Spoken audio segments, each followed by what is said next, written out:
भारत की 6 बड़ी blue chip कंपनियों के स्टॉक्स गिर रहे थे। इंस्टीट्यूशनल इन्वेस्टर्स यानी एफआईआईज, डीआईआईज और म्यूचुअल फंड्स अपनी हिस्सेदारी कम कर रहे थे, लेकिन रिटेल इन्वेस्टर्स ने इसी गिरावट में करीब 18,000 करोड़ रुपए का कॉन्ट्रेरियन बेट लगा दिया।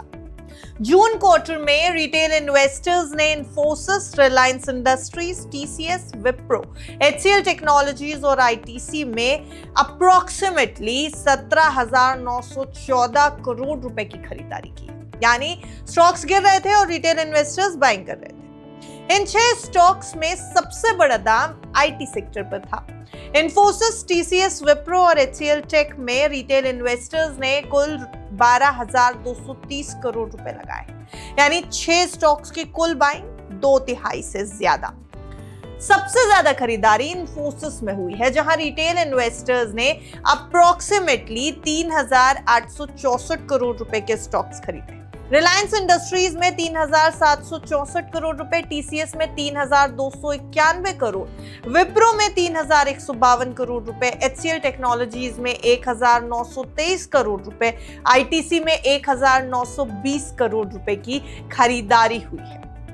अब इन स्टॉक्स की परफॉर्मेंस को भी देखिएगा। जून क्वार्टर में इन 6 कंपनियों के स्टॉक्स 0.26% से लेकर 20.11% तक गिरे हैं। इन्फोसिस और एचसीएल टेक्नोलॉजीज करीब 20% नीचे आए। टीसीएस 14% गिर गया, विप्रो 9% टूट गया, रिलायंस इंडस्ट्रीज 4% नीचे आ गया और आईटीसी में सिर्फ 0.26% की गिरावट रही है। यानी रिटेल इन्वेस्टर्स ने इन स्टॉक्स को तब खरीदा जब मार्केट में इन पर प्रेशर था। प्राइम इन्फोबेसिस ने एस्टिमेटेड नेट बाइंग निकालने के लिए मार्च और जून के बीच का रिटेल इन्वेस्टर्स के पास मौजूदा शेयर्स की संख्या में बदलाव को क्वार्टर के volume weighted average closing price से मल्टीप्लाई कर दिया। अब यहाँ रिटेल इन्वेस्टर्स का मतलब उन इंडिविजुअल से है जिनकी किसी कंपनी में होल्डिंग की वैल्यू 2 लाख रुपए तक बैठती है। लेकिन असली कहानी सिर्फ रिटेल बाइंग की नहीं है। कहानी ये है कि रिटेल और इंस्टीट्यूशनल इन्वेस्टर्स बिल्कुल ऑपोजिट डायरेक्शन में जा रहे थे।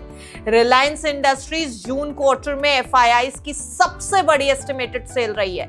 एफआईआईज ने करीब 26,011 करोड़ रुपए के शेयर्स बेचे हैं।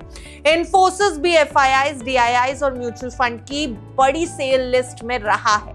विप्रो में ये डाइवर्जेंस और ज्यादा साफ दिख गया। डीआईआईज ने विप्रो के करीब 6,058 करोड़ रुपए के स्टॉक्स बेचे, जबकि म्यूचुअल फंड्स ने अप्रोक्सीमेटली 5,321 करोड़ रुपए की सेलिंग की। दूसरी तरफ रिटेल इन्वेस्टर्स ने विप्रो में 3,152 करोड़ रुपए की खरीदारी कर ली, यानी इंस्टीट्यूशंस निकल रहे थे और रिटेल इन्वेस्टर्स गिरावट में एंट्री ले रहे थे। अब इस बाइंग के साथ रिटेल शेयर होल्डर बेस भी तेजी से बढ़ा है। विप्रो में रिटेल शेयर होल्डर्स की संख्या 4,08,000 बढ़ी है। रिलायंस इंडस्ट्रीज में 2,20,000, इन्फोसिस में यह आंकड़ा 2,04,000 बैठा, टीसीएस में 1,50,000 और एचसीएल टेक्नोलॉजीज में 1,41,000 की बढ़ोतरी। इन 6 में से 5 कंपनियों में जून क्वार्टर में रिटेल शेयर होल्डर्स की संख्या में सबसे ज्यादा बढ़ोतरी वाले टॉप 10 स्टॉक्स में शामिल रही। लेकिन यहाँ सबसे बड़ा सवाल, क्या रिटेल इन्वेस्टर्स ने सच में, एक्चुअली में, वास्तव में बॉटम खरीद लिया है या फिर वो सिर्फ एवरेजिंग डाउन कर रहे हैं? क्योंकि इस 17,914 करोड़ रुपए की खरीदारी का सबसे बड़ा हिस्सा आईटी सेक्टर में गया है और आईटी सेक्टर का आउटलुक अभी भी पूरी तरह क्लियर नहीं दिखाई दे रहा है। एक्सिस डायरेक्ट के मुताबिक IT sector global technology spending recovery और यूएस क्लाइंट्स बजट्स जैसे ऐसे फैक्टर्स पर सबसे ज्यादा डिपेंडेंट है जिन पर भारत का कंट्रोल ही नहीं है। Enterprise technology spending, discretionary digital transformation budgets और यूएस और यूरोप में क्लाइंट डिसीजन मेकिंग अभी भी आईटी रेवेन्यू ग्रोथ पर असर डाल रहा है, उसको प्रभावित कर रहा है। AI related investment, large contracts और cloud migration medium term opportunities जरूर हैं, लेकिन नियर टर्म अर्निंग्स विजिबिलिटी अभी भी कॉन्स्ट्रेंट है क्योंकि क्लाइंट्स टेक्नोलॉजी स्पेंडिंग को लेकर कॉशियस दिखाई दे रहे हैं। इसलिए एक्सिस डायरेक्ट आईटी को फिलहाल हाई कन्विक्शन स्ट्रक्चरल बेट के बजाय सेलेक्टिव टैक्टिकल एक्सपोजर के लिए बेहतर मान रहा है, जब तक ग्लोबल टेक्नोलॉजी स्पेंडिंग में सस्टेन रिकवरी के साफ संकेत नहीं मिल जाते, साफ इंडिकेशंस नहीं मिल जाते। अब आइए एचएसबीसी की राय पे। एचएसबीसी का भी स्टैंस कॉशियस है। एचएसबीसी के मुताबिक इंडियन आईटी वैल्यूएशन अब अट्रैक्टिव है और सेक्टर में कुछ रिबाउंड भी आया है, लेकिन डिफ्लेशन रिलेटेड कंसर्न सेंटिमेंट को क्लाउडेड रख सकते हैं, यानी अभी धुंध दिखाई दे रही है एचएसबीसी को, और अपसाइड को कैप्ड भी कर सकते हैं, ऐसा भी एचएसबीसी कह रहा है। एचएसबीसी के इंडिया टॉप 10 स्टॉक आइडियाज में इन 6 में से एक भी स्टॉक शामिल नहीं था। ओनरशिप डेटा भी यही क्वेश्चन दिखा रहा है।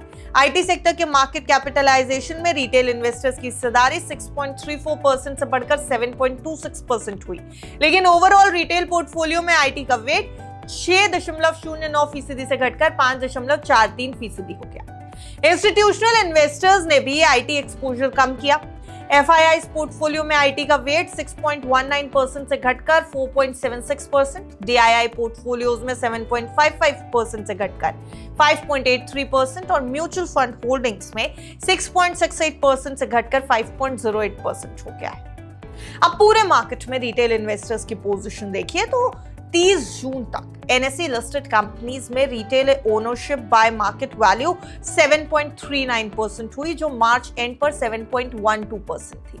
रिटेल होल्डिंग्स की मार्केट वैल्यू 19.52% बढ़कर 34,63,000 करोड़ रुपए हो गई और नॉन प्रमोटर फ्री फ्लोट में रिटेल इन्वेस्टर्स की हिस्सेदारी 14.5% से बढ़कर लगभग 15% हो गई। हालांकि शेयर्स की संख्या के हिसाब से एवरेज रिटेल ओनरशिप में 16% से घटकर लगभग 15% के आसपास की हुई है।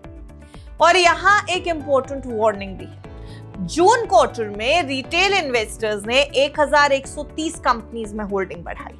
इन स्टॉक्स ने एवरेज 24% का रिटर्न दिया। वहीं जिन 1051 कंपनीज में रिटेल इन्वेस्टर्स ने होल्डिंग कम की, उन्होंने एवरेज दिया 35.79% का रिटर्न। यानी रिटेल इन्वेस्टर्स ने जिन स्टॉक्स को खरीदा उनके मुकाबले जिन स्टॉक्स को बेचा, उन्होंने 11.57% पॉइंट्स बेहतर परफॉर्मेंस दिया है।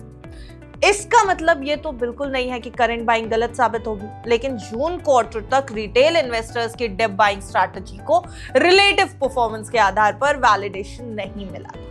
क्वांटम म्यूचुअल फंड के मुताबिक कई लार्ज कैप स्टॉक्स अपने लॉन्ग टर्म एवरेज से नीचे ट्रेड कर रहे हैं। हालांकि near term earnings global development से ज्यादा प्रभावित रहेगी, उसके ऊपर ज्यादा अफेक्ट रहेगा ग्लोबल डेवलपमेंट्स का, और जियोपॉलिटिकल वोलेटिलिटी भी बनी रह सकती है।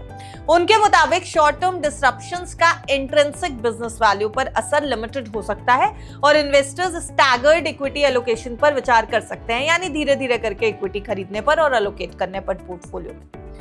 सेक्टर परफॉर्मेंस की बात करें तो axis direct financials, defence, capital goods, power और यूटिलिटीज के साथ साथ टेलीकॉम, ऑटोमोबाइल्स, हेल्थ केयर पर ओवरवेट है।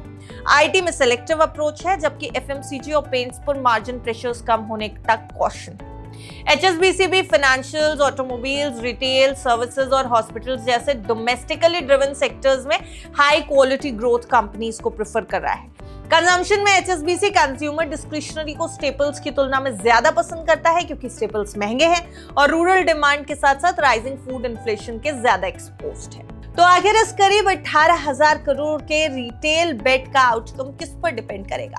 देखिए, सिर्फ इस बात पर तो नहीं कि स्टॉक कितना गिर चुका है। 4 आईटी कंपनी के लिए सबसे बड़ा टेस्ट होगा ग्लोबल टेक्नोलॉजी स्पेंडिंग में सस्टेनेबल रिकवरी, यूएस में यूरोपियन क्लाइंट्स का स्पेंडिंग डिसीजन और अर्निंग्स विजिबिलिटी, और पूरे बास्केट के लिए असली टेस्ट होगा अर्निंग्स डिलीवरी, क्योंकि जून क्वार्टर में रिटेल इन्वेस्टर्स ने गिरावट में खरीदारी करके एक बड़ा कॉन्ट्रेरियन बेट जरूर लगाया है, लेकिन अभी ये साबित होना बाकी है कि उन्होंने बॉटम खरीदा है या सिर्फ फॉलिंग स्टॉक्स में एवरेजिंग की है। एक्सिस डायरेक्ट के मुताबिक वित्त वर्ष 2026 के सेकेंड हाफ में मार्केट परफॉर्मेंस का प्राइमरी ड्राइवर वैल्यूएशन एक्सपेंशन के बजाय अर्निंग्स डिलीवरी रहने की उम्मीद है, यानी आने वाले महीनों में सिर्फ सस्ता दिखने वाला स्टॉक खरीदना काफी नहीं होगा। Earnings growth, margins, global demand और कंपनी स्पेसिफिक एग्जीक्यूशन ज्यादा इंपॉर्टेंट होंगे और यही तय करेगा कि रिटेल इन्वेस्टर्स का ये लगभग 18,000 करोड़ रुपए का कॉन्ट्रेरियन बेट आने वाले समय में मास्टर स्ट्रोक साबित होता है या फिर एक कॉस्टली एवरेजिंग स्ट्रैटेजी। देखिए, ये जो आंकड़े हमने आपको बताए और ये जो स्टॉक्स हमने आपको बताए हैं, रिटेल इन्वेस्टर्स ने इस पे दांव जरूर लगाया है, लेकिन ये सिर्फ इंफॉर्मेटिव पर्पस के लिए था। बाजार में क्या हो रहा है ये हमने आपको बता दिया। इन स्टॉक्स को रडार पे रखना है, ये आपकी रिस्क टेकिंग एबिलिटी पे डिपेंड करेगा, और अगर इसमें पूंजी लगानी है, फाइनेंशियल एडवाइजर की राय बेहद जरूरी है, लीजिएगा जरूर।